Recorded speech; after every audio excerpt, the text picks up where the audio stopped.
Is our makeup good?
Hello everyone.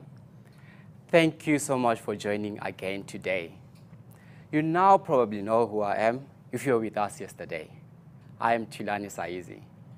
If you missed our session yesterday, the recording will be uploaded on YouTube on the Junior Techies channel. How do you access it? You simply need to go on YouTube and search for Junior Techies and you have access to the video. Guess what? We're still going on with the hashtag I want to be a vet. So you may still take a picture of yourself, with your lovely pet, or if you do remember what we were taught yesterday, you can take a picture of yourself practicing or doing one of the cattle rope knot. We are so excited and we can't wait to see those pictures. Please do post the pictures on Twitter and don't forget to hashtag I want to be a vet. Please take note of the following. I will give out the voucher code at the end of the session. And this is very, very important. You have to complete the survey at the end of the session. How do you access the survey? There is a survey tab on the screen. You simply need to click on it and complete the survey at the end of the session. This is very, very important for us, so please don't forget to do the survey. If you do have questions for us, you are more than welcome to ask us. We'll have an interactive session at the end to answer all your questions.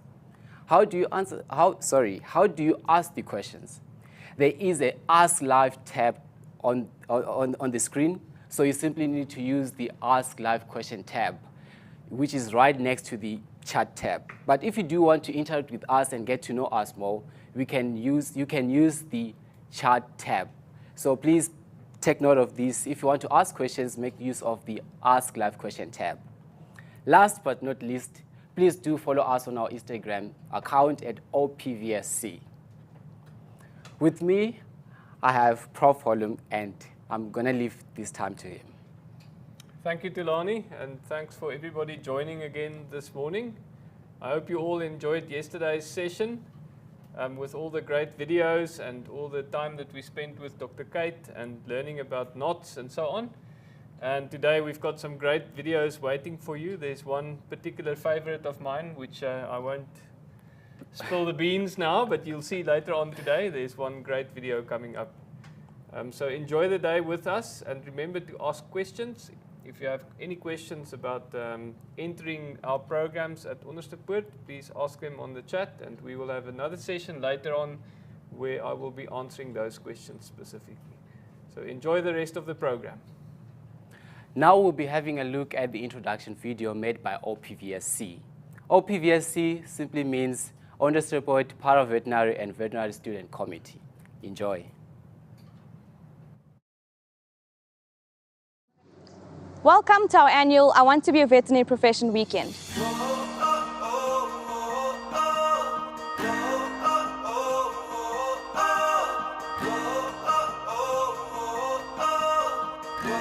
This initiative was started with the main aim of exposing high school learners to the veterinary profession. We hope that one day we will therefore have more veterinary professions in communities.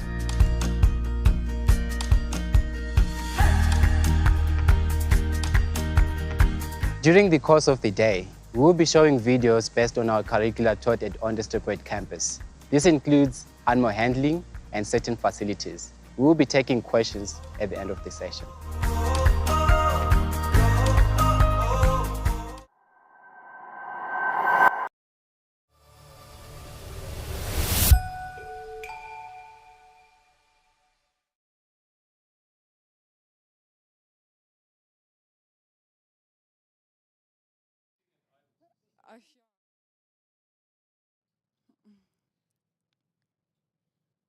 Good morning, everyone. I hope you all had a relaxing Friday evening and that you're all up and ready for our sessions today.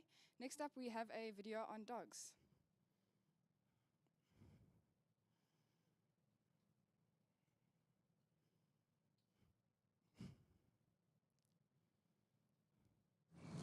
Hi everyone, my name is Alex Jordan.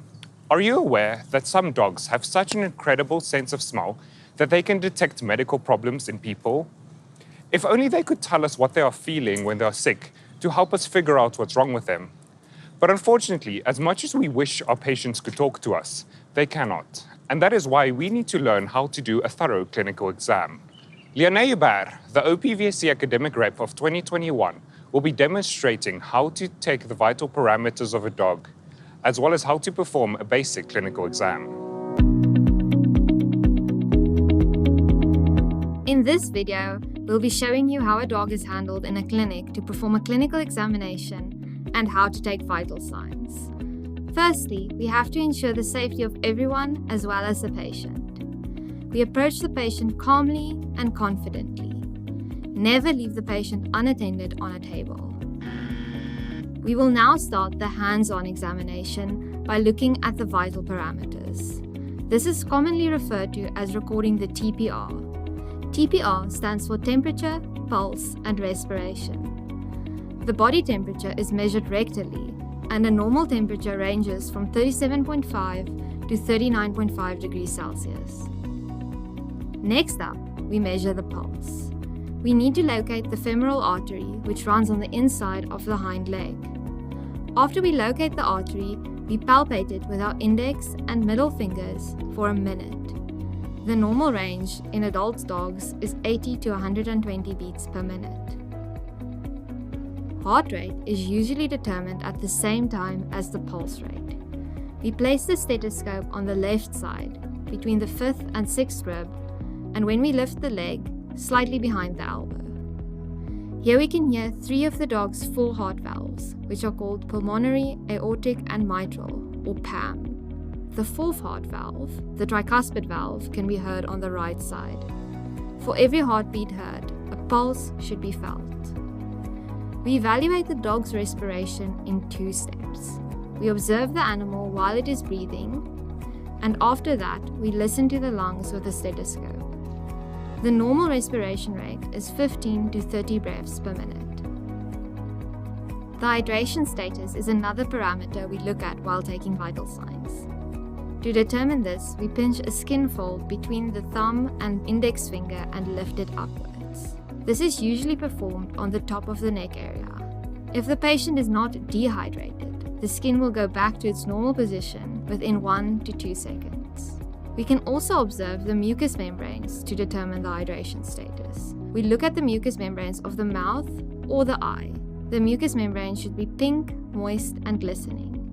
While we lift the upper lip of the mouth to observe the gums, we can also determine the capillary refill time. The capillary refill time aids in determining the perfusion of mucous membranes. We measure it by pushing down on the upper gums for a few seconds until that area turns pale. We then release the pressure and observe the time it takes for the depressed area to regain normal mucous membrane color as blood flows back into the area. The normal capillary refill time is 1 to 2 seconds.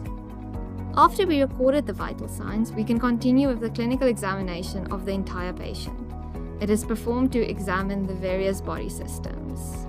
We follow a systematic approach where we usually start at the head and work down towards the tail to ensure that we do not leave anything out.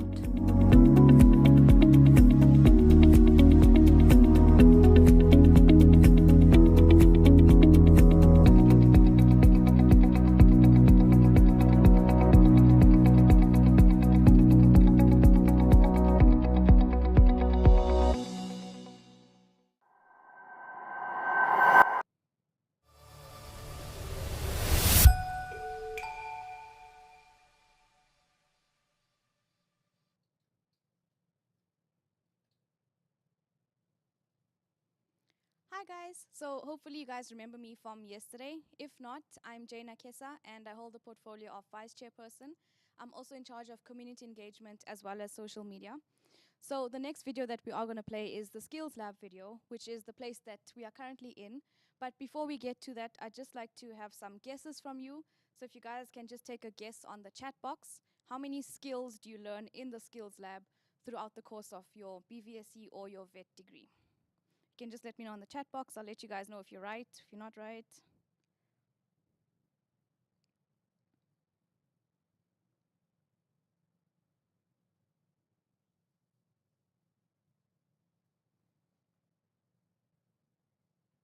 Okay, we are running a bit out of time, so I'm just going to let you know in any case. So the amount of skills that you learn in the Skills Lab is 73. So you learn 73 different types of skills, and these are part of day one vet skills that you need. So as soon as you graduate, you need to be a perfectionist in all of those skills. Okay, on that note, I'm going to be playing the Skills Lab video next. Hi, my name is Jean-Pierre Chitter. And I'm Jaina Kesa. At the Faculty of Veterinary Sciences, we pride ourselves in having a world-class skills lab. This is used for various training practices in the veterinary profession. Over here, we have what we call our breeding Betsy. This is used to estimate ovary size as well as detect any abnormalities. Let's have a look at the 2021 Skills Lab video with Leonie Hubert.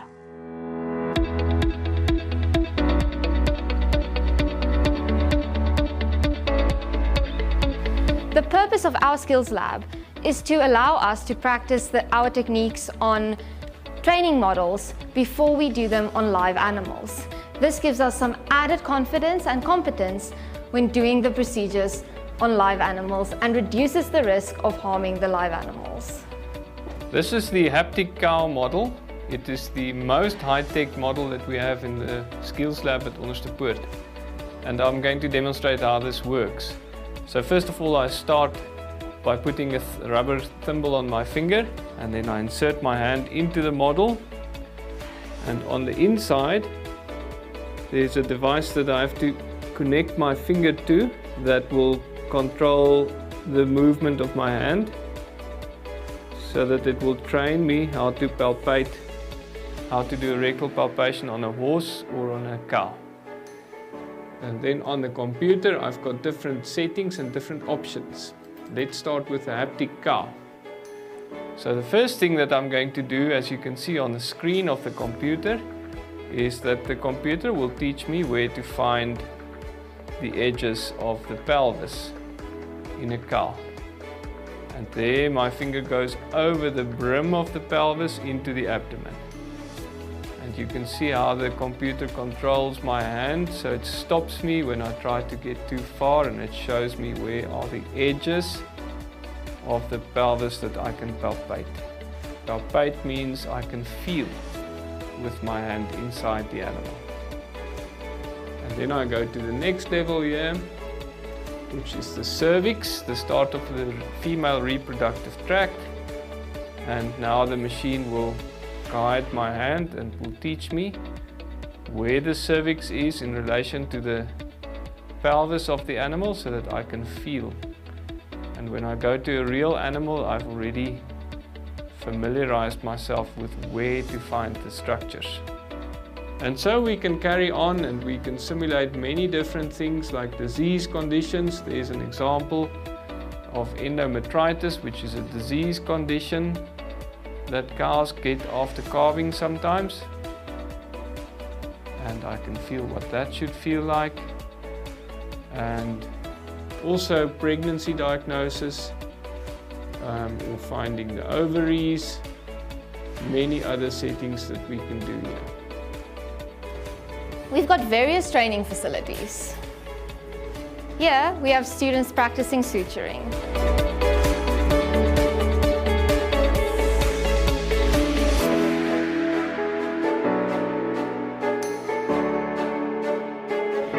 These are our horse aging models. Here we learn to identify the age of a horse by looking at the teeth.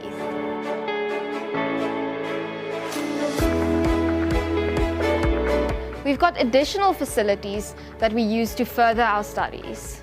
This facility has preparation tables for drawing up injection, sperm collection, a bull for injection sites and intubation, cat for diagnosing hydrothorax and performing thoracocentesis, a cow for practicing epidurals, and a table with some surgical equipment to practice with.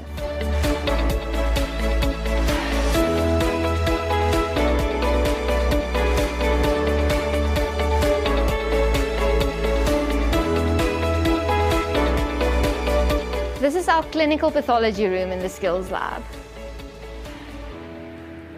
This facility includes x-rays, hematology, bandaging, body condition scoring, placing IV catheters, and urinalysis.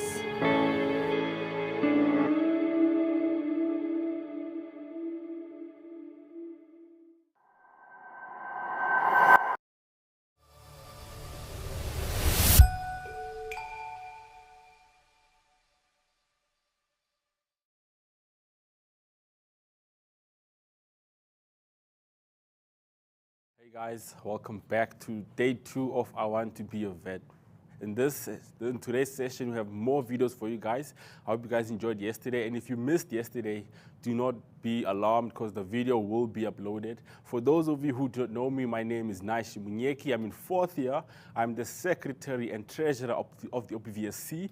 And I'll be taking you guys now to the OVA clinic, or the hospital basically. So my question now is, what does OVA stand for? For those of you guys who are watching, can you type it quickly on the chat box as we're about to head out to the hospital now.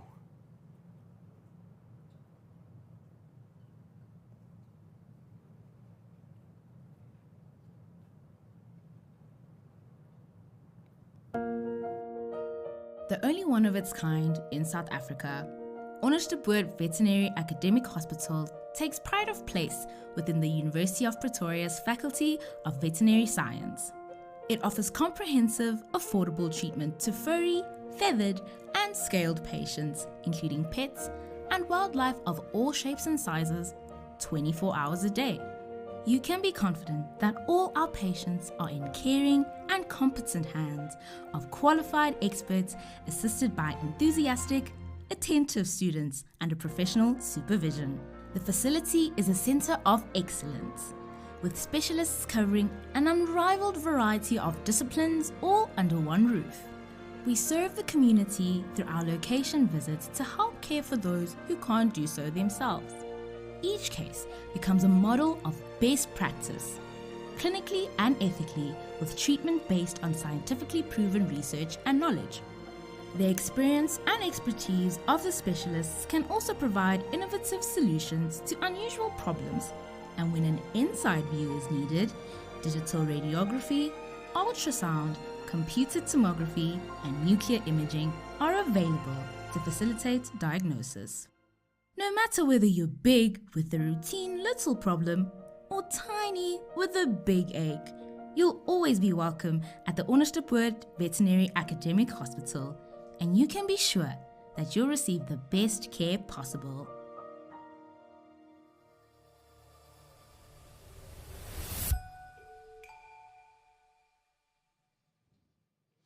Hi everyone, I hope you all enjoyed that video of one of the best animal hospitals in South Africa. I'd just like to give a shout out to Janneke for posting a photo of her Yorkie. It looks really comfortable in that pink bag. So I hope you guys enjoy. We're going to be having a quick break and then we'll carry on with our next of our sessions.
Hey guys, welcome back. I hope you guys enjoyed your break. You got your snacks, your drinks, and you're ready to go.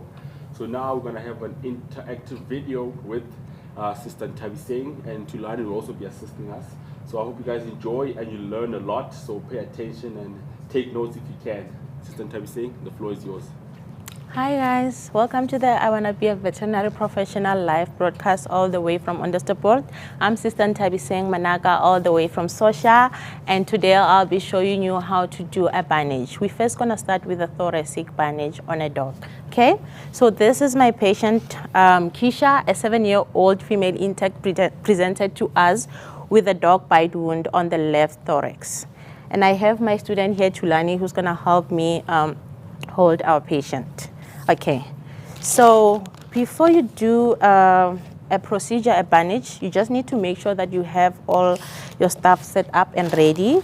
So remember also when working with an open wound, always have your gloves on. Okay, so I have my gloves, so all bandages have 3 layers. We have a primary layer, secondary layer, and a tertiary layer. Your primary layer will be the layer that will go directly onto the wound. So I have my non-adherent and my adherent dressing on the table. I have my secondary layers, which are my soft band for cushioning and for a nice padding. And I also have some crepe, which is also a secondary layer. And I have elastoplast, which is my final and also my tertiary layer. Okay, we're gonna start now. Okay, so this is Keisha presented to us with a dog bite wound on the left thoracic. I'm sure you can see the wound there. Okay. I'm going to start with my primary layer, which is the layer that goes onto the wound. I am using primer pour. Stick it onto my wound. Can we turn them? Okay. Nicely stick it onto my wound. Just cover my wound. Okay. And I come to my secondary layer, which is my soft band, for nice padding and cushion.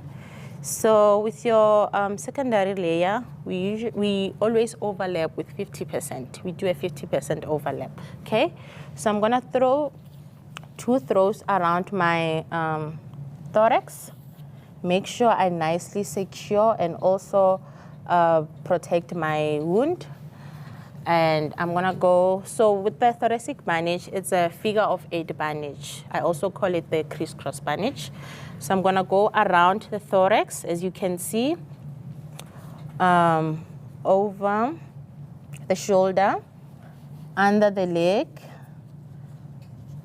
around the thorax again, over the shoulder, under the leg, around the body, over the shoulder, and under the leg. So as you can see, it's a crisscross figure of 8 bandage, and my wound is nicely covered with the soft band. Okay. And then next, I'm gonna use my crepe bandage, which is also a 50% overlap. Around the thorax, same as the soft band, 2 throws around the thorax, under the leg, over your shoulder, around the thorax, over your shoulder, under the leg. And also remember, with your thoracic bandage, that you do not make it too tight because you don't want to compromise your patient's breathing as you're working on the chest. Okay? Over. And there. Okay, I'm just gonna secure my end, the end of my crepe with a piece of micropore. Okay, there. That is my crepe, my secondary layer. And then next, it's my tertiary layer, which is the elastoplast, the final one. It's also gonna be the same. 2 throws around the thorax. It's a bit sticky. Okay, you also don't want to make it tight, otherwise you compromise your patient's breathing. Okay, sorry, it's a bit tight. Okay, I'm just gonna take off my gloves because gloves and stickiness don't go together. Okay.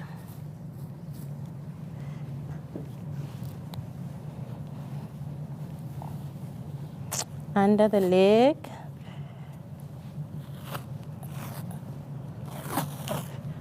And also it's very important to re-roll your elastoplast before you do bandage so that it doesn't become too sticky and makes the work more difficult. Okay.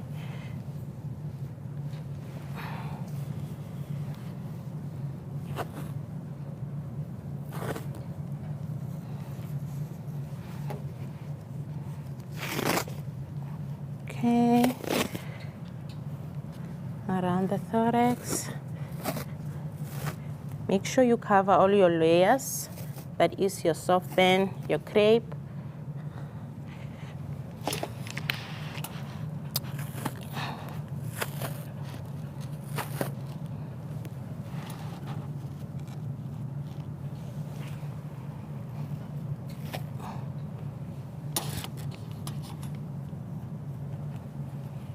Okay, and I'm gonna end my bandage here. Okay, there you go. Let me see on the other side. Just make sure everything is nicely tucked in. And just to check if your bandage is not too tight, you need to be able to pass in 2 fingers on both sides of your bandage. So do you want to check on that side too, Lani? Yeah. Just, is it fine? Yep. Yes. And that is our thoracic bandage.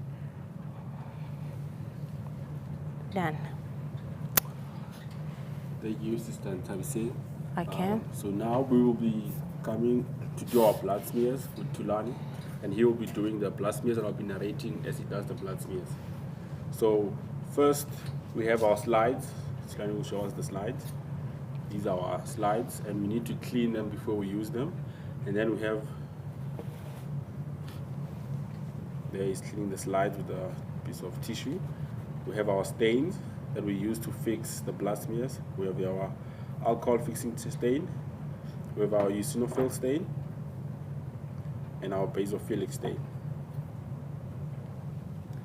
And we have our spreader slide, pipette, which we'll be using to draw blood from the EDTA tube. And then we have, of course, our EDTA tube that has the blood. But this is not real blood, it's just to illustrate how to do the blood smear. And a blood smear is one of the first things that you need to be able to do in the field and in practice, because you can get to diagnose a lot of diseases without having to put yourself at risk and the staff that you work with, because we might have some zoonotic diseases. So blood smear is very important to be able to do and learn, so you can take the blood and look at the microscope and see what you might be dealing with. So Tulani will start the procedure. First, you take your blood, you're going to mix it by just twisting the EDTA tube, because we know blood has got a lot of compartments, and it's not just blood, there's like serum, there's platelets. You want to make sure that they don't sediment and then they filter out, so you want to mix everything all together. Once it's done mixing that, you're going to draw some blood on with the pipette and put on the slide. The trick with the blood smear is you don't want to use too much blood. So when you use too much blood, you don't get what you want to see on the blood smear, because there'll be a lot of blood. So now, the first one, we're just going to show you what happens when you use too much blood for your blood smear and how it affects the quality of the blood smear. So you're going to take your blood and put like a drop on the slide.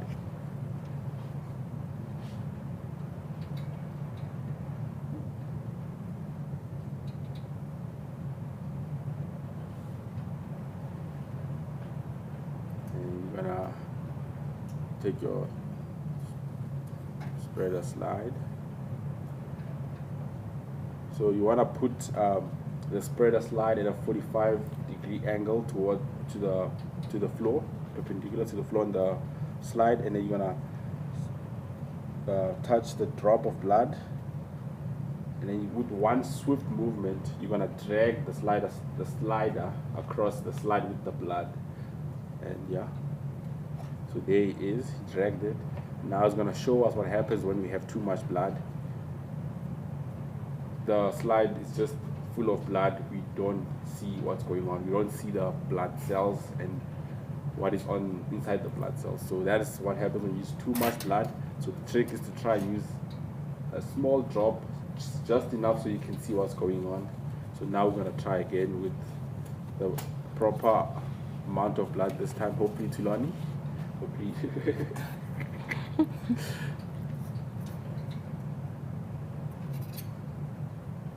But this is it's a skill that takes practice, I must say. If you get people who get it first time, I know for myself, it took me a while. I don't know how many blood smears I had to do until I could eventually get like the right one and the right technique. So it takes time. So it's something you practice, like driving. You don't just rock up and start driving a car. You need to practice it. So blood smears are also one of those skills that practice makes perfect. So now we're gonna try again and make another blood smear for us.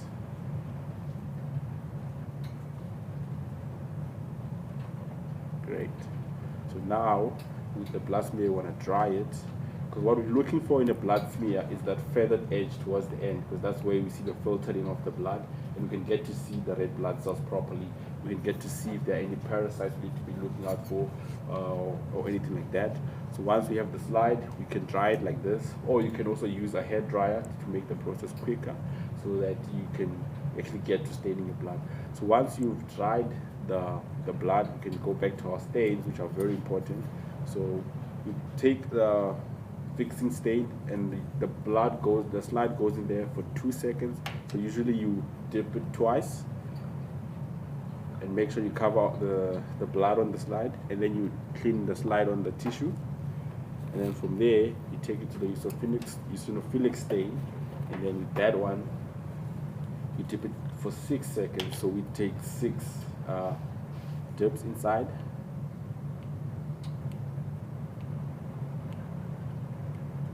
And then we clean it again on the tissue. And then we go to our basophilic stain, and then that one we go for 40 seconds. So you just dip it 40 times. And then from here, you then rinse your blood on a tap. We use like low steaming water. You don't want to wash off your slide. You just want to rinse off the stain that is in excess, because now we've fixed our blood smear and we have stained it. So once you rinse it, you just let it dry, and then you can take that slide to your microscope, which we have here in the skills lab, and then you can get to see what your patient has in terms of like babesia or other intracellular parasites that affect your blood. And then that's how we do a blood smear, which is a great skill to have as a vet or a vet nurse, because it helps you in the field. So now we're going to go back to Assistant Tabi Singh, and she'll be helping us with the second bandage with our second patient. Okay, so the second one will be a foot bandage. Just going to move Keisha. Tilani, can you please help me? Yes, Keisha.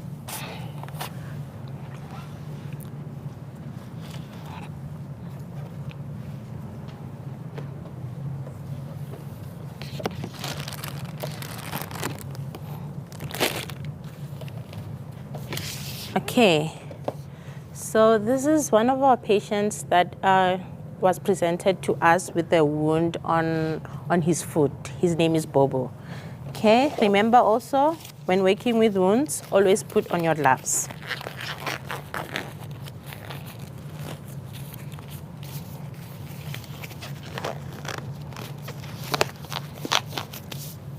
Okay, so we're gonna put Bobo on his right lateral side, just so I can get access to the injured foot. Okay, so Bobo has a wound on the left foot, so I'm just gonna place a bandage here just to cover the wound. Okay, Gonna use my dressing to cover the wound. And I have my gloves on. Okay. Let's just turn bubble. Okay. So same principle, primary layer, secondary layer, tertiary layer. Primary layer on bob, I'm gonna use a gauze swab and just stick it nicely to the wound.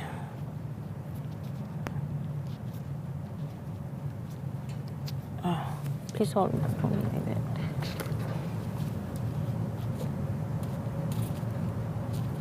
Gloves and sticky tapes don't go together. Okay.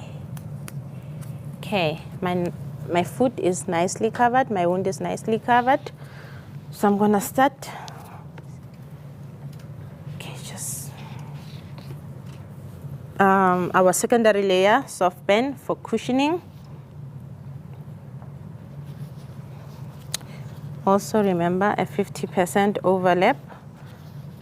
So your soft band is 50% overlap, and your crepe is also 50% overlap, and your tertiary layer is a 30% overlap. Okay. Nice and firm on the foot.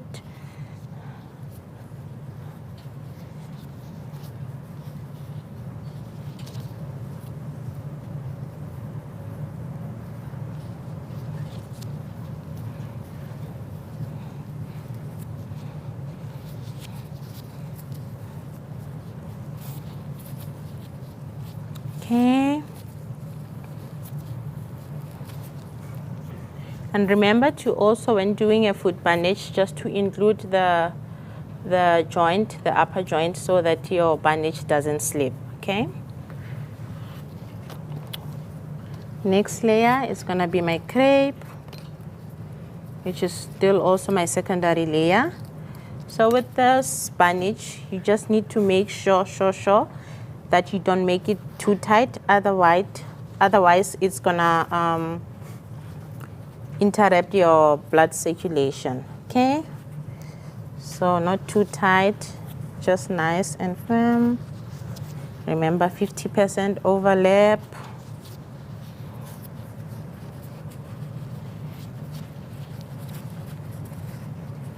You don't want to cut off your blood supply, because if you make it tight, that's what's gonna happen.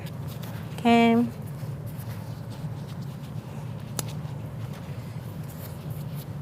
Okay, my scissors. Thank you. Can you please hold there for me, Tulani, on the bandage?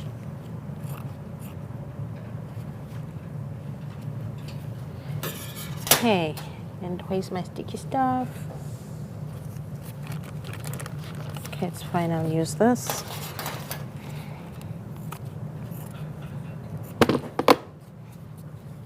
Okay, and I'm gonna secure my crepe. So it's kind of gonna look like a boxing glove, okay? And then my final layer. Okay, before the final layer, sorry, we need to put enough cushion at the pad here. So you wanna put enough cushion on your foot pad. Can you please hold on for me? Just to protect your pad, your foot pad. And then nicely secure it.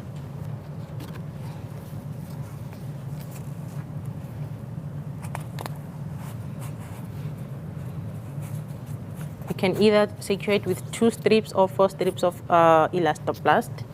Doesn't really matter. Can you see? Thank you.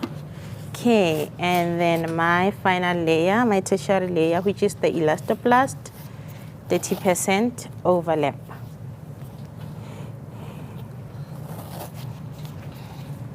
So as you can see, it looks like a boxing glove. Okay. Remember, not too tight. You don't want to cut off your blood supply.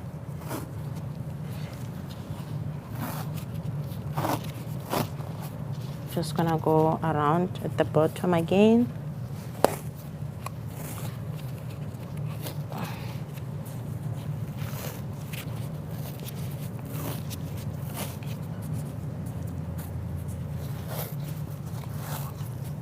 Okay.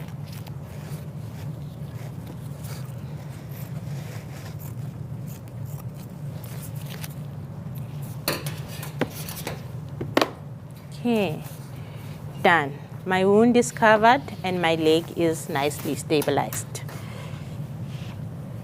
And that's it from me today with the bandages. Thank you.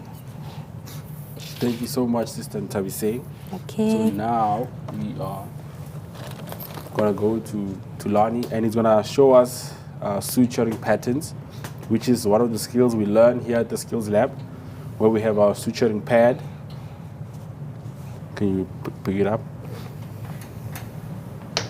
So it's very, very helpful. It's like, I don't know, with the Skills Lab, all the specimens and the stuff we use, they are so realistic. And that's like our suturing pad, where we practice suture patterns. So to close up wounds, should we need to close them up if there are lacerations or other wounds that need closing or after surgery. And then we have our suture material, which is nylon. Then we have our instruments. We have the needle holder, the forceps. This is our needle holder. We get our forceps, and these are our forceps. And here we'll be doing a simple interrupted suture pattern for us.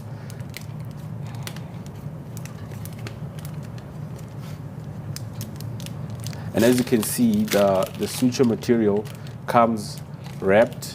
It's a sterile needle. The needle is already inside. Everything in there is sterile because you don't want to contaminate or bring any infection when you're closing a wound. So we use sterile needles and the material as well. So everything comes pre-packed, sterilized. So there is our needle and material.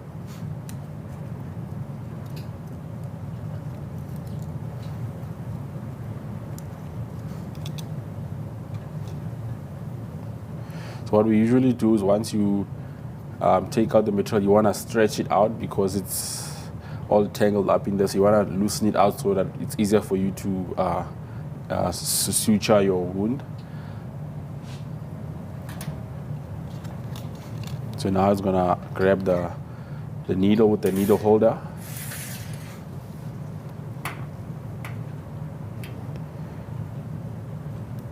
And then he's going to use his forceps to handle the wound or the skin, and he's going to start suturing for us.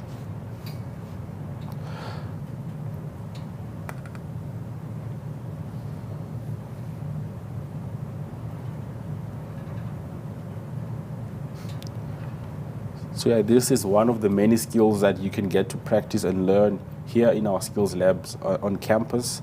It's very fun, very interactive. And you know, with the skills lab, you can actually come in here and speak to the sisters, and you can book your own session if you want to practice some more. As I said, like some people learn faster than others, but you have the opportunity to just come at your own time during your free time when there are sessions open to book a session, and you can sit here and practice on your own and just get the hang of it.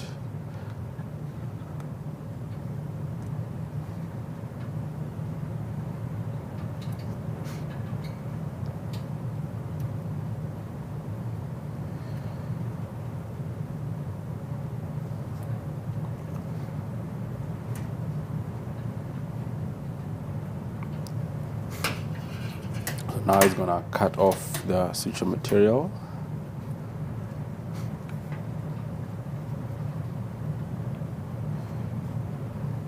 And with also suturing, you don't want to make it too tight or too loose because the wound is still healing and the tissue. You just want to bring the tissues together so that there's enough space for the animal to actually close the wound itself as well. We're just bringing the tissue so that they can heal together, and he's just going to show us what he's done. But unfortunately, I don't think you can see the material because it's a bit thin, but you can show them the suture pad. As you can see, it's closed there on one end. So that's how you suture with a simple interrupted. Basically, you suture one, then you cut off, and then you start again. That's why it's simple interrupted, because the suture is not continuous, but it's cut off, and then you do another pattern again. So that is our simple interrupted suture pattern. And thank you to Sister Ntabiseng and Tulani.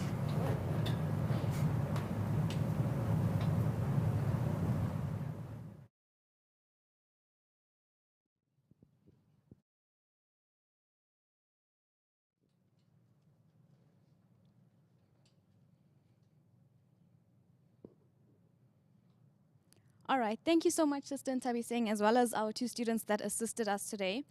So now we're going to have the exciting part of the video, which is our bloopers. So if you have seen all the videos that the OPVSC has done, they are bloopers. Yes, students make mistakes too.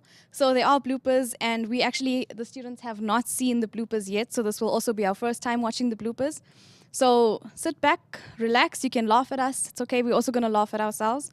And after the bloopers, we will be having a 5-minute break. So we'll see you after the bloopers, after the 5-minute break. Thank you for coming with us on this virtual journey from the 2022 OPVSC!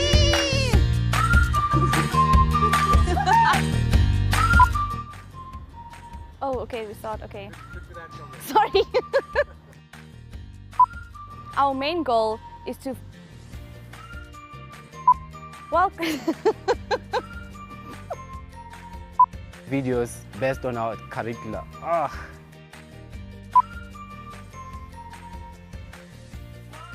Be social and cultural. Oh. Got it. Let's go back to. All right.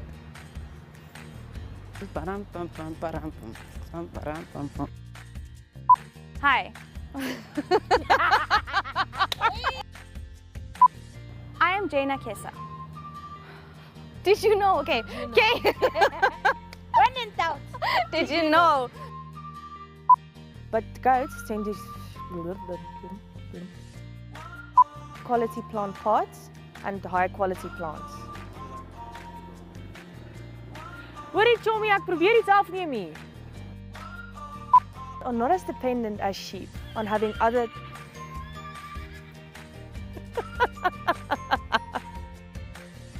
That some dogs have such a... On an exciting journey to meet up. Damn it. I forgot my lines.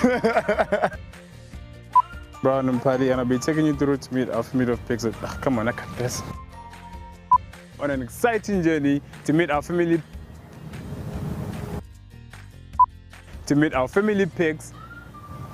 Family pigs? To meet our family of pigs. Okay, start again with that whole knotting thing. Just restart with it. I'm on your hands, so you can stand there where you were standing.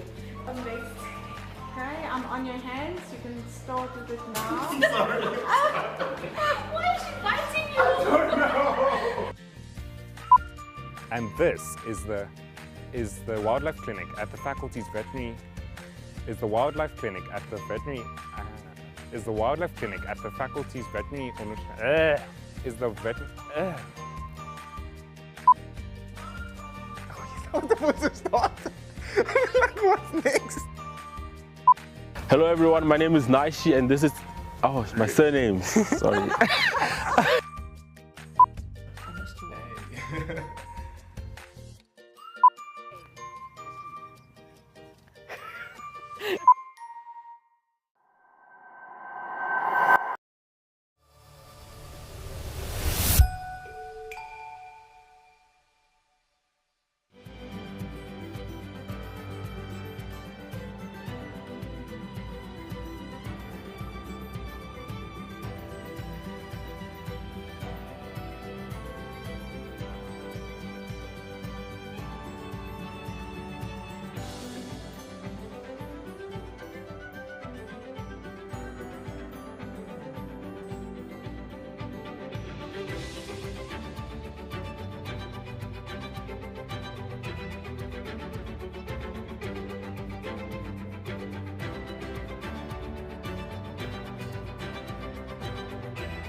Hey guys, welcome back. I hope you guys enjoyed the interactive video with Sister Tabi seeing all those bandages, the suturing, and so as well as the blood smears.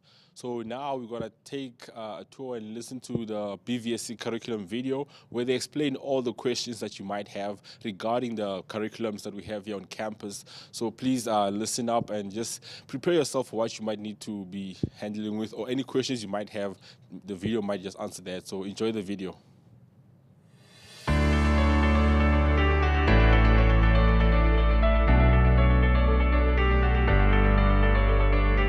The BVSC degree offered by the Faculty of Veterinary Science at the University of Pretoria is the only program of its kind in South Africa.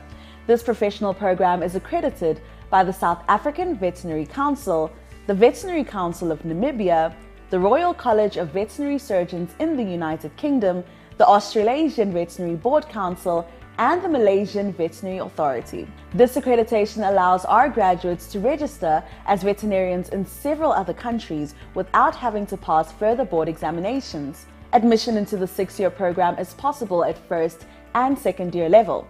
There are several compulsory foundational courses that students must register for and complete during the program.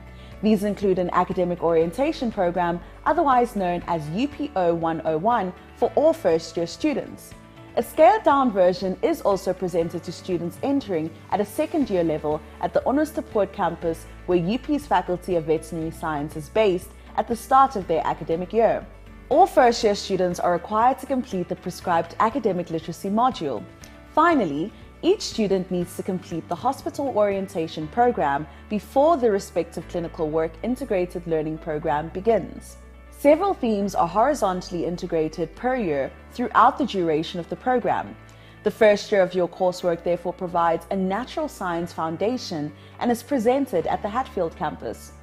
From your second year onwards, all coursework is offered at the Onderstepoort campus. It is during your second year that you will deal with the theoretical and practical skills training on the normal animal and its environment. We focus on disciplines such as anatomy, histology, microbiology, and physiology, along with modules in animal science and pasture science. In the third year, the training focuses on the causes and effects of disease, including modules on infectious diseases, parasitology, toxicology, pharmacology, and organ pathology. During your fourth year, you will focus on skills training in clinical veterinary medicine and will therefore be introduced to modules aimed at diagnostics and therapeutics related to the individual animal patient. Skills training in clinical veterinary medicine continues into the first half of the fifth year, during which the clinical modules include population-level veterinary medicine. During these semester-specific species-directed modules will also be presented to you. Similarly, vertical integration occurs across the years of the program's duration, which gradually expands your skills in the following areas: veterinary professional life, research and evidence-based veterinary science, clinical skills training, curricular community engagement and extramural studies, as well as pathology. The last 18 months consist of clinical work integrated learning in core and elective veterinary practice. It is during this stage that you will focus on experiential training in the academic hospital as well as in the satellite and other approved facilities. During your final year, you will also compile your research report. The BVSC curriculum consists of a blended learning approach to develop students holistically. While the majority of your program takes place at the Onderstepoort Veterinary Academic Hospital and at satellite community clinics, you will also be exposed to private practices, state veterinary services, commercial and small-scale farms, abattoirs, and various other related industries. Veterinary science at UP provides a spectrum of exciting opportunities for a career in biomedical sciences and animal health. For more information on the curriculum, visit www.up.ac.za/Faculty of Veterinary Science.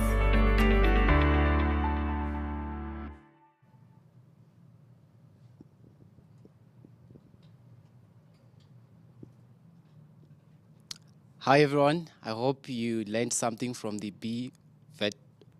BVSC curriculum video. My apology for that. With me here, this is Bella. Unfortunately, Bella can't talk.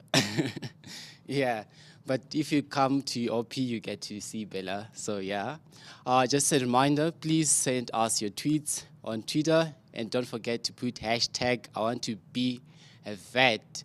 So we are enjoying your tweets so far, and I'm just encouraging everyone to continue sending your posts. And again, don't forget to follow us on Instagram at OPVSC. So good news, throughout the rest of the year, we'll be sending and posting good stuff on our Instagram page. So you don't want to miss those stuff which we'll be posting on our Instagram page. So please do follow us on our account. Upcoming is the BVET Nurse Curriculum Program. It's all about the nurses program, so enjoy.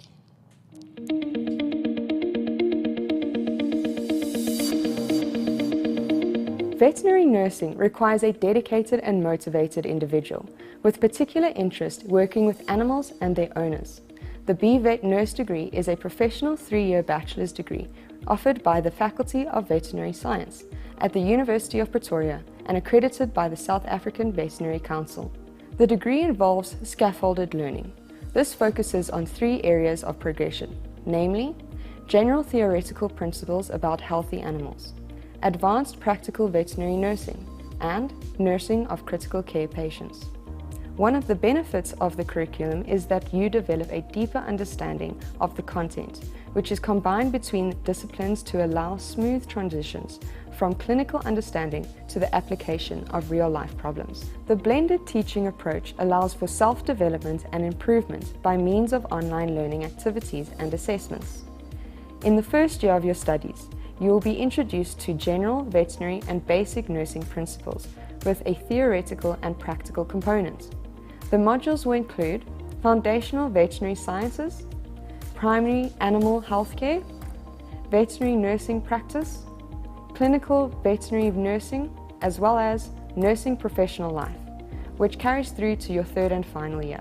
Practical training is compulsory and involves structured supervised practicals, mainly in the Onderstepoort campus skills laboratory, where you will learn through simulations and the use of animal models.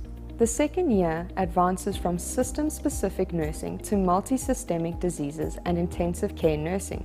Once a week, you will have clinical training that consists of rotation through outpatients, isolation, and intensive care unit clinics within the Onderstepoort Veterinary Academic Hospital. You will also perform practical assessments in the skills laboratory. The final year of your degree focuses more specifically on clinical work integrated learning. The veterinary nursing practice module entails a 35-week period during which you are rotated through all clinics in the Onderstepoort Veterinary Academic Hospital and other veterinary institutions. The Nursing Professional Life module assesses whether you have developed the skills and competencies to be a professional veterinary nurse. The BVET Nurse program is a combination of multiple teaching and learning elements. While the majority of the program is offered at the Onderstepoort Veterinary Academic Hospital and its community clinics, it also provides you with exposure to private practices and other facilities. For more information on the full curriculum for the BVET Nurse program, visit www.up.ac.za/Faculty of Veterinary Science.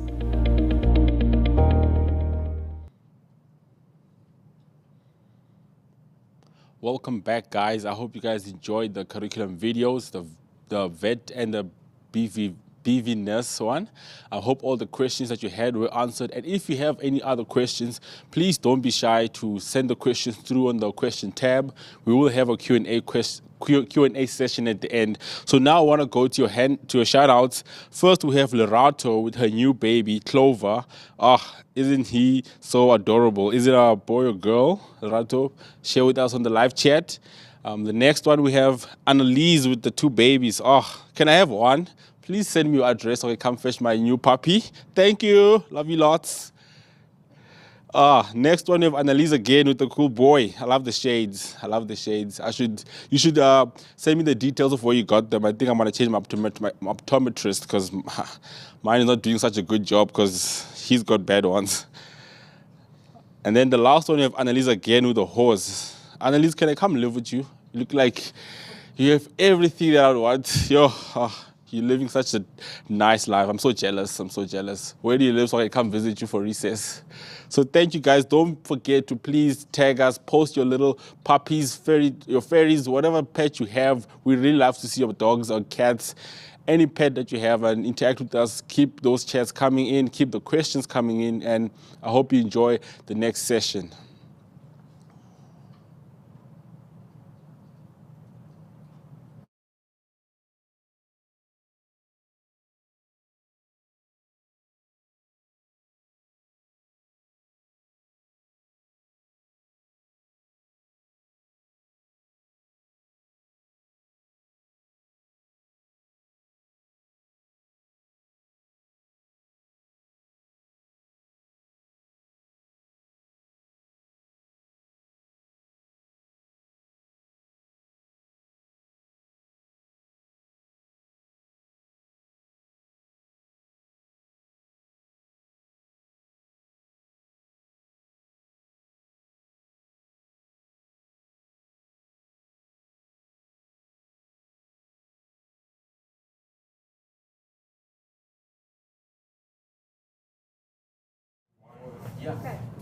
That's how you hold the piglet now.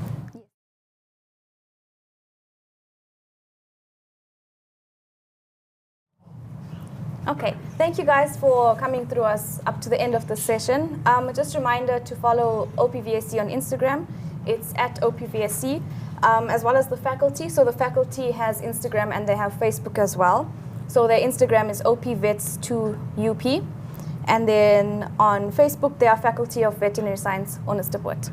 So please give us a follow, give us a like. There's a lot of important information and stuff that you guys will see on there.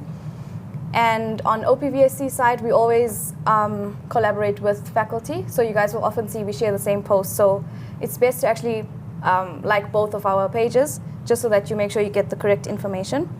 So up next, we are going to take some live questions. So just a reminder, please post your questions in the live chat. I will be going through the live chat now, and we'll be having the Q&A with Prof. Dietmar. Okay.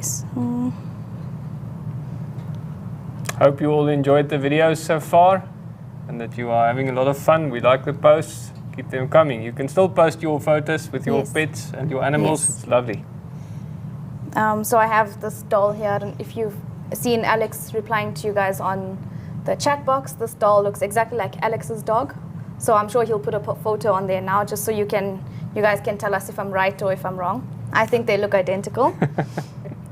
Okay, so here we go with all the questions. Okay, so what does TPR and PAM stand for? Give us a bit of context. I think with regards to the bandage, probably temperature. TPR stands for temperature, pulse, and respiration in our language, in veterinary language. So I'm not sure that's what that's. I think so. Okay. Okay, and then would the TPR be the same for a cat and as a dog? Oh, okay. No, it's not the same. So there are normal ranges of all the critical parameters that we measure, clinical parameters for each species. So as a vet or a vet nurse, you've got to know them all. Yes. So unlike a human doctor or a human nurse where you've got one species that you're dealing with, we're dealing with a lot of different species, and we've got to know the information about all of them. So that makes it quite hard, but you get used to it. Okay, thank you, Prof. If you have submitted your vet nurse value-added form, do you also have to send it in for vet science?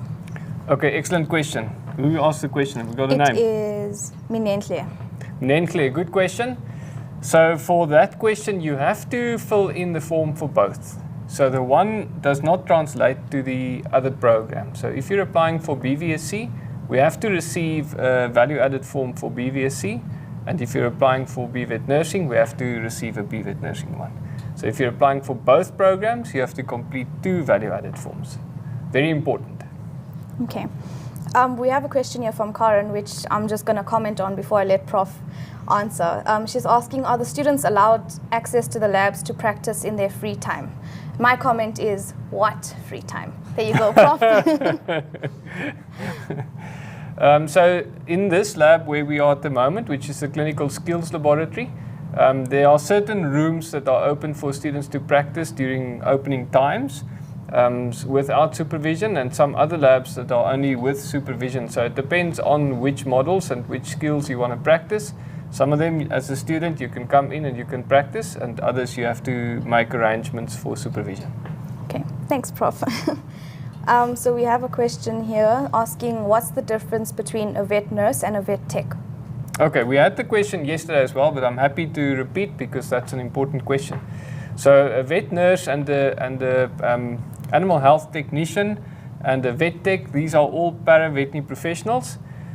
So they work in the veterinary team together with the veterinarian and with the other para-veterinarians. So a vet tech, as we call them, or a veterinary technologist, so it's not a technician, that's a veterinary technologist. They study at TUT, or Tshwane University of Technology, which is not far from us, about 10 kilometers from the OP campus. And they are the people who work in the laboratories. So they support the veterinarian by doing all the blood tests and other tests, bacteriology, virology, many other tests in the laboratory. That's their function. It's also an exciting career, although you don't work at the cold face with clients so much. Your clients would be the veterinarian, and you perform the diagnostic tests. So that's very different to a veterinary nurse. A veterinary nurse is closer to an animal health technician. So an animal health technician and the vet tech are not the same thing. An animal health technician is the people that support the veterinarian. That's the extension of the veterinarian on farms, in particular for disease control. That's their main function. They do also have a clinical function, so they also support the veterinarian, especially with outreach work and with primary animal health care. But their main function is to assist with disease control.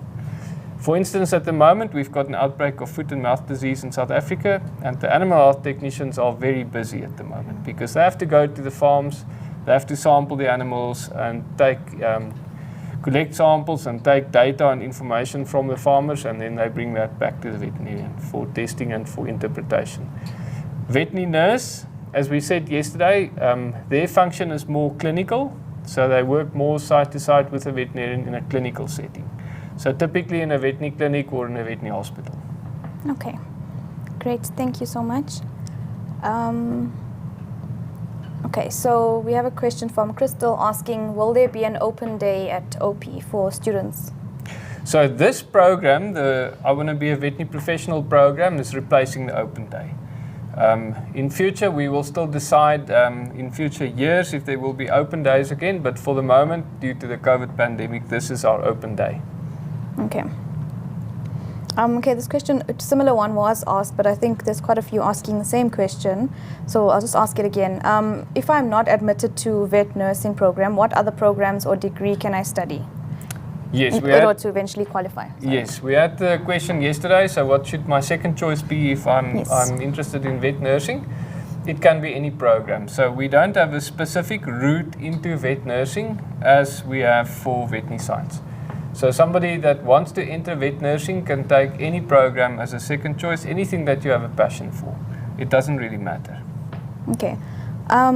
So, we have a question asking, what is it like to live at OP Village accommodation-wise? Oh, you should answer that, not me. I don't live there. Okay, so I live at residence at OP, and it's basically a mixed residence. There's a lot of students, as Prof did mention. They mix you among the years, and it's a lot more convenient because you can just walk down if you have a test or you have a prac. So it's a lot more easier. Let me know if I answered your question. If not, just ask it again in the chat. Then I'll come back to it. Maybe I can add to that, just to say for people that don't know Pretoria or that are from far away, some of our viewers are very far away from here.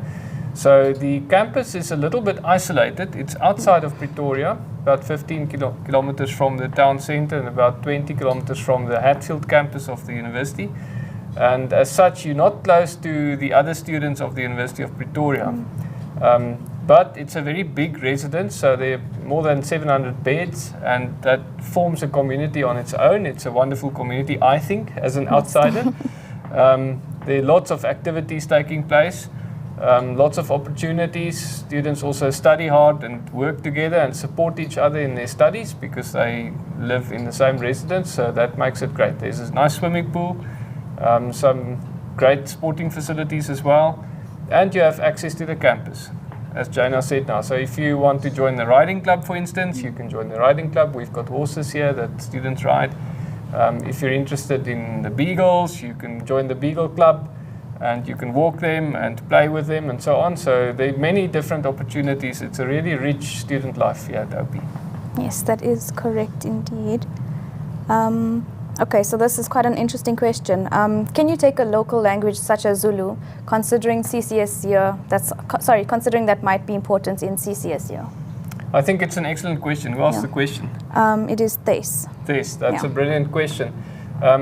And we've been struggling to get that included in our curriculum. We've been trying to get something in the curriculum to support students with language, especially for the CCS year, but generally speaking as well, to make it easier for our students to communicate with the community. At this stage, we don't have a fixed module in the curriculum to require that, but it's something that we're still working on. So we would like, as a faculty, to bring this in future, to have a language elective or language subject of choice somewhere in the curriculum. One of the things, interestingly enough, that we've been struggling with or not being able to make a decision is whether that should be in the first year or right at the end. Because maybe in the first year you're a little bit younger, it's easier to learn a language, but towards the end is actually just before you will need it, so that might also make more sense. So we're still deciding about that. I see, okay. Great, so does a strong value-added form make up for a lower APS? Okay, so a strong value-added form definitely helps you with the selection process, but we do not select based on APS.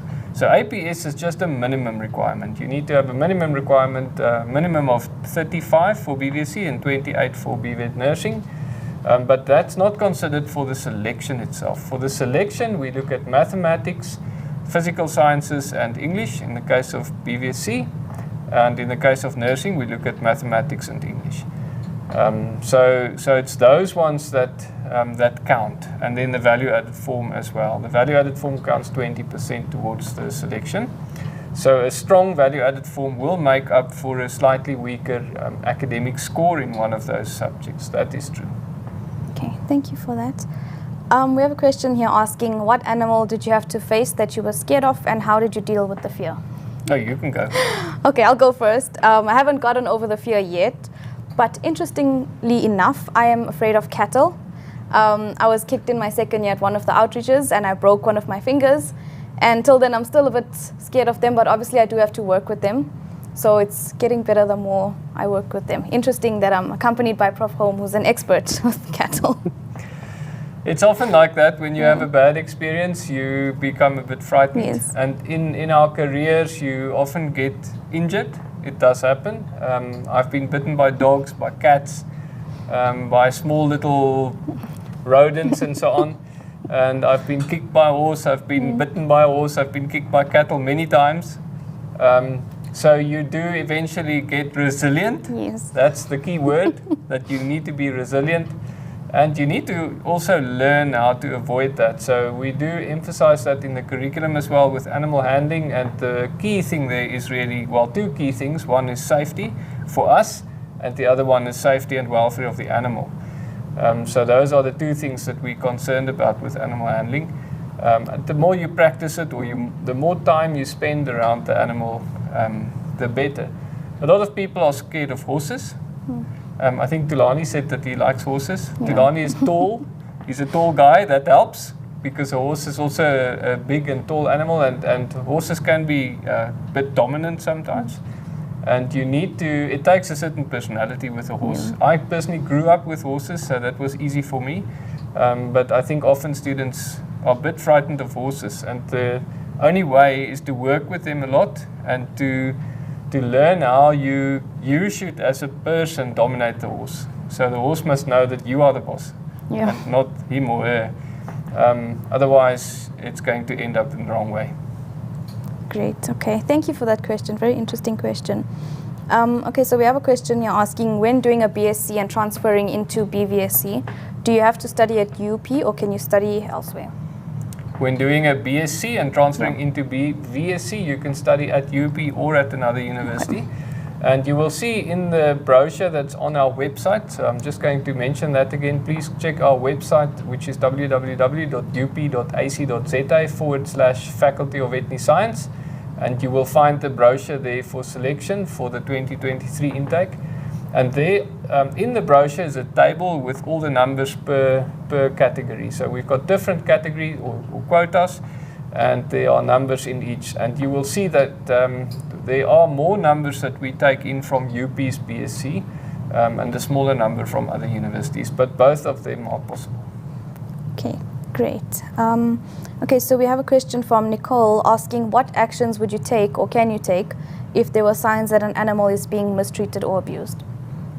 Nicole, yes, that's something that we are often concerned about, and as a member of the public, if you are not in a position to speak to the person who's abusing the animal directly, which is often the case, then you can report it to the SPCA, to the local SPCA, or to the NSPCA.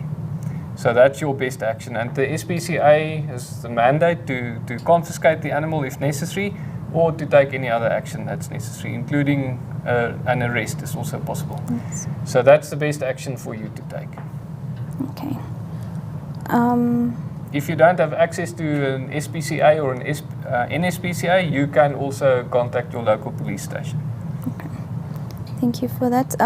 So the next question is, what is the cost of the course? Okay, so the cost of the courses are also published on our website, and you can have a look there. That gives an estimate cost. It's not like a quotation, but it gives an estimate, and it's around about 55 to 65,000 rand per year for the tuition fee. That does not include the residence fee. So the residence fee is more or less the same amount. So the total fee, including residence at the moment, is roughly 130,000 rand per year.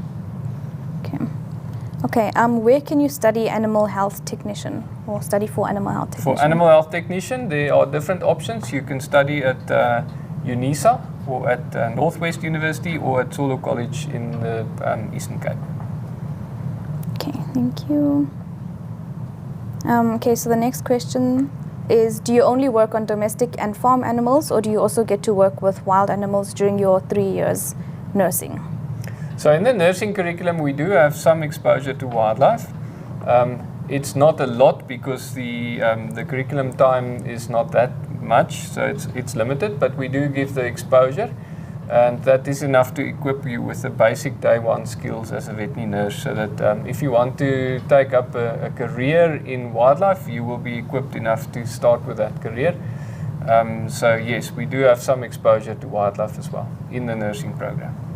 Okay, so we have a few questions here. I'm just going to sum them up. It's basically, what makes an exceptional value-added form, or do you have any tips for their value-added form? Good. Okay, so yesterday we had a similar question, and the secret of that is that we don't want to see you necessarily spending a lot of time with shadowing one particular veterinarian. We are more interested to make sure that you've had the widest possible exposure to the profession, whether that's veterinary science or veterinary nursing. So all different aspects of the profession is to us more important, because we want you, before you enter the program here, to have a very good understanding of what the career is about, so that you can make the correct choice. So that if you realize halfway through, if you've been exposed to different components and you realize this is maybe not for me, that you can rather take that decision before you join us. So that's the key. Okay, thank you. The next question is, what does a vet specifically do at an abattoir? Okay, that's a great question. Yeah. Who asked the question? It is from Reinhard. Reinhard. Okay, good question, Reinhard.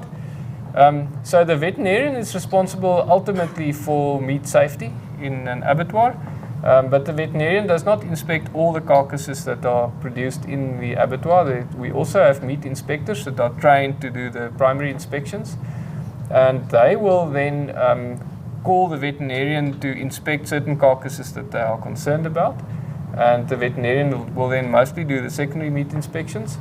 But ultimately, the veterinarian is responsible for the certification of meat for safe consumption by humans. So that's a team approach. So the veterinarian is ultimately responsible, but will not be on the floor all the time for every carcass. They will mostly be involved with the secondary meat inspections and then with the reporting and everything else that goes on. Okay, great, thank you.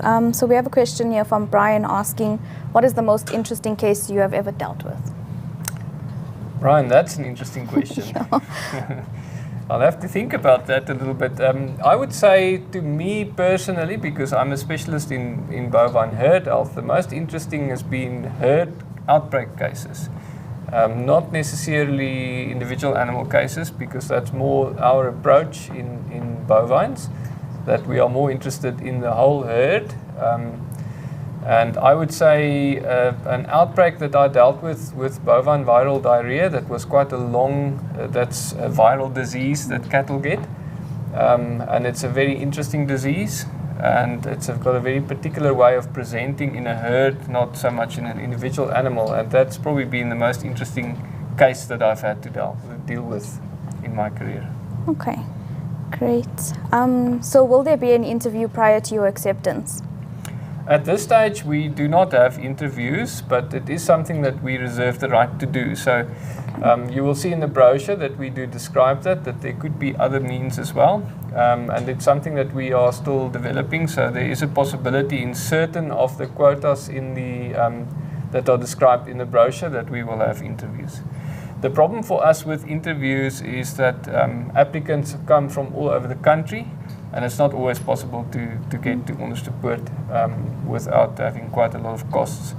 So that is one of our considerations, but it is something that we are still considering, and in certain quotas we may decide to do that. Okay. There's a question here from Anonymous about OP Village, so I'll just take that one. She's asking, she or he's asking, do you have your own apartment or is it more like a hostel? So at OP Village, as most reses, you have your own room, and then there's usually communal kitchens and communal bathrooms. Okay, and then the next question we have is from Lerato. She's asking, are snakes really blind? Lerato, snakes are definitely not blind. Otherwise they won't be able to bite you so accurately or spit you in the eye like the cobras do. So no, they're not blind. Okay. Certain species might be, but generally speaking, snakes are not blind. They've got good eyesight. Okay. There's very few questions left, so guys, just post your questions if you do have questions. Okay, if you do not require accommodation in Hatfield, but then do require it at Onderstepoort, how will you apply for it? So when you then come to Onderstepoort, you can apply in your first year to be admitted to the residence at OP Village. When you are a first-year student at Hatfield, we also have, for all students, access to what we call a faculty student advisor. That is somebody that works for the university that helps students with small little questions and bigger questions and problems and difficulties sometimes. And she's available for questions like this. So she generally is able to help you and point you in the right direction and say, this is where you need to apply on your portal. So that's the person to go to with a question like that when you're in the first year. So there's great support within the university for things like that. Okay, great. We have a question from Brian, and he's asking, will coming from an online high school worsen your chances of getting accepted? Not necessarily, so it depends on the curriculum that you take, but it's not going to worsen your chances, because we do have a benchmarking system that will bring all the marks to a certain benchmark for comparison. So it's not necessarily going to worsen your chances now. Okay. As long as your marks are good, of course. Okay. For application of vet science for 2023, should we submit the annexure for career shadowing of 2023, or should we submit the 2022 version? You can submit the 2022 as well. We will accept that, because it's maybe a little bit of a tall order to expect somebody to do all the shadowing in your matric year when you are preparing for your matric exams, and we also don't want you to spend too much time so that you don't have time to prepare for your exams, because your matric exam remains the most important exam in your life. It's not the most difficult, certainly not when you come to us. Then even your first exam is going to be more difficult than your matric exam, but it is the most important exam in your life, and you've got to take it seriously. So therefore we do accept value-added form or shadowing forms from the previous year as well, no problem. Okay. Sorry, I'm just scrolling. Okay, so next question is, I'm currently doing a diploma in equine science at TUT, and for my matric results I have 60% in maths and physical science, but I have a low APS. Will I be considered for BVSC if I apply straight after school? So if you are currently in a tertiary institution, such as TUT in this case, and we know that course, I think it's a good course that you're in at the moment, then you are not able to apply for a transfer to the BVSC program. You have to be in a BSc program. So when you're in a diploma program, you're not able to apply for the BVSC. So you first need to enter a BSc program, and from there you can then apply for a transfer. Okay, great. There's only a very few questions left, so this is one of the last ones. What is the average percentage of people that get accepted into vet compared to those that actually apply? Okay, so we had the question yesterday as well, the acceptance rate, and it's more or less 20% roughly, maybe just a little bit below. So we usually get about 1,000 to 1,200 applications in total for the BVSC program, and we admit 190 of those. So it's a little bit less than 20%. Okay. So it's quite competitive, in other words, to apply. And that is why we say in the brochure as well that if you meet the minimum criteria, that is usually not enough. So in most cases, you have to exceed the minimum criteria in order to be successful with your selection. Okay, thank you. So, as you guys would know. Yes. The next question is, what is more important, grade 11 or grade 12 marks? That's a very good question. Who asked the question? It is Danae. Danae. Yeah. Okay, Danae. Now there's a long answer to this question. So if you're at the moment a matriculant and you are applying now for intake in the 2023 intake for us, then we are going to select you on your grade 11 marks from your school. But you have to maintain your performance in your matric exam. And that's all described in the brochure. I think in one of the last pages, there's a description of the conditional selection. So you are then going to be conditionally selected in the beginning, and then based on your performance in your final matric, you will then be your selection will then be confirmed. Or if you drop in performance significantly, and it's described in detail there what significantly means, then you will lose your place.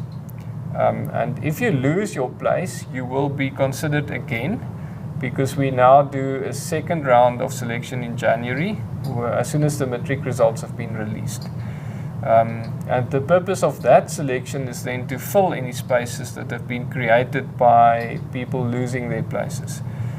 So then you are back on the list.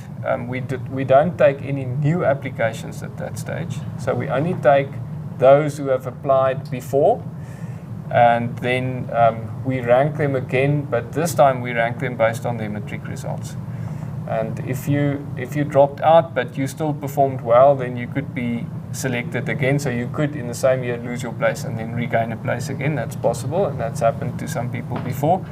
So if you were very strong in grade 11 and you were right at the top of the list, and your performance dropped a little bit, but you were still fairly strong, then you can maintain your place, but otherwise you might lose your place. So that's very important to understand. And it's quite sad for somebody to have been selected based on grade 11 and then to lose your place when your matric results drop. So please make sure that if you're a matriculant at the moment, and if you had a very strong grade 11, that you have to work towards maintaining your performance in matric. Okay. That's why I said earlier, matric's your most important examination, and it will stay like that. Yes. Okay, so the next question is, as a vet, what is your favorite animal to work with? For me? For you. Very easy, cattle. Yes, we saw that coming. Yes, we saw that coming. Yes. I love being around cattle. I really enjoy their smell. Oh, okay. Yes, I love working with them. I love touching them. I even love it when they try and be silly.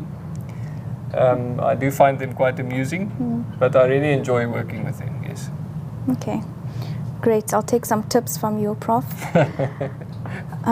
Okay, so the next question we have is from Sia, and they're asking, would studying MSc Vet be too challenging after already studying animal sciences?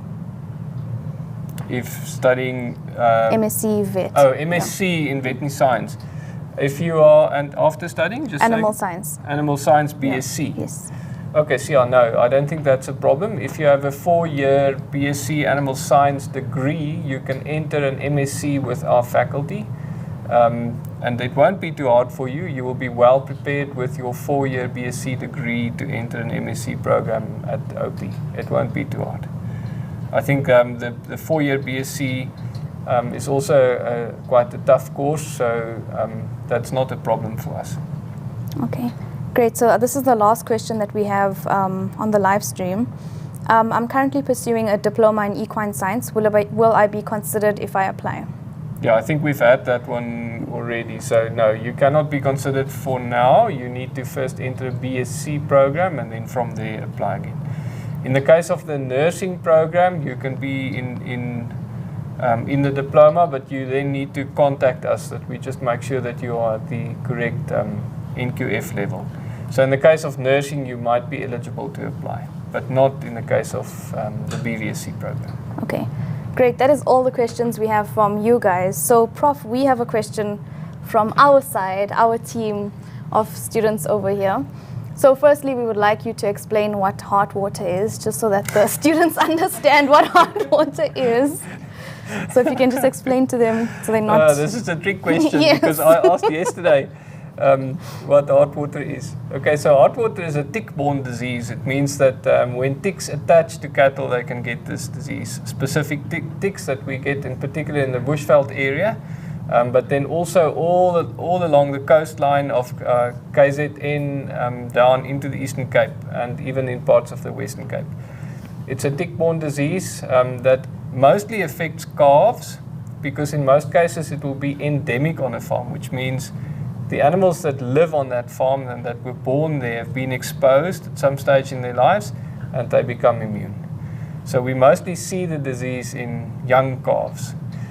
And there is a vaccine for it, by the way, which is not an easy vaccine to administer because it's a blood vaccine that you have to inject into the vein. And then you have to watch the animal until they basically get heart water and then treat them.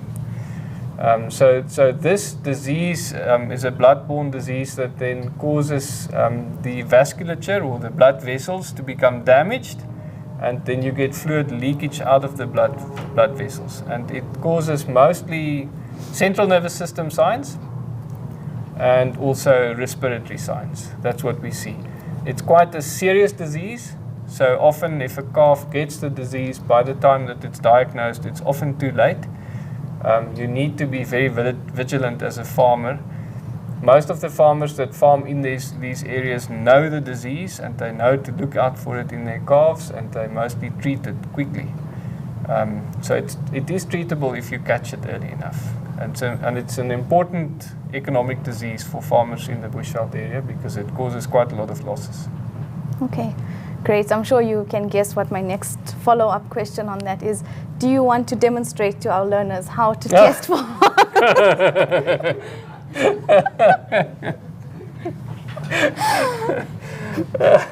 Tulani. Okay, so there's a clinical test that we do on an animal that we suspect might have heart water, and we're not sure. And what we do is we try and elicit a tremor or a central nervous system sign. And can I demonstrate on myself? Are you sure? Are you ready? I think they'll get the full image if you demonstrate on yourself. So you knock them on the forehead, but quite hard, like you knock the door, like this. And then if it's positive, the calf will go like this.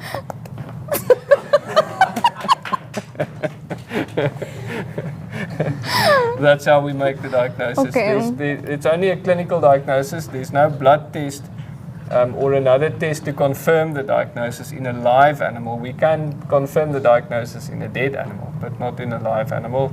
So this test is the only one. Okay. You can also try. No, you must knock really hard, otherwise it My doesn't poor work. forehead. Okay, thank you so much for that demonstration, Prof. I think it will stick with all the students. When they get to OP, they'll remember the test now. Definitely, I'll remember to ask in an exam Yes, one day in please 5 do. or 6 years from Yes. now. Okay, thank you guys so much for joining us for this session. So we now have a short video to be played afterwards, and then we will then have the closing and remarks after this. Thank you. I'll see you guys after the video. Thanks for joining. When I'm done with my studies, I will definitely feel like I'm ready for work, mainly because I had enough time to prepare to be a vet. So we do have like a skills lab where we have models. So we get to practice on models before working with the real animals. Apart from that, our final 2 years, we will be doing clinical work. So we get enough time to consolidate everything which we were taught and to practice every skill up until we perfect it in the hospital prior going to the real world. The veterinary profession itself is so vast, they have a lot of opportunities.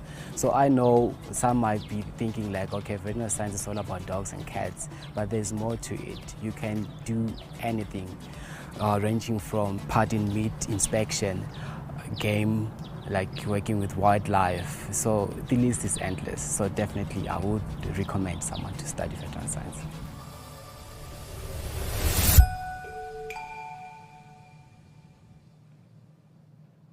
Thank you so much for joining us this week. We hope that you guys have enjoyed the entire program, and we hope to actually see you one day here at OP. Please remember to like our social media pages, so at OPVSC, as well as OP2 Vets UP, that is the faculty's page. So for now, what we're going to do is we're just going to close off by giving you the voucher code. So it is 22533. That is the voucher code, so you can just fill it in. And after you fill it in, you will stand a chance to win one of our vouchers. So please feel free to engage with us in the chat. We will be here for another few minutes. Yeah, we hope that you guys enjoyed the day. Thank you.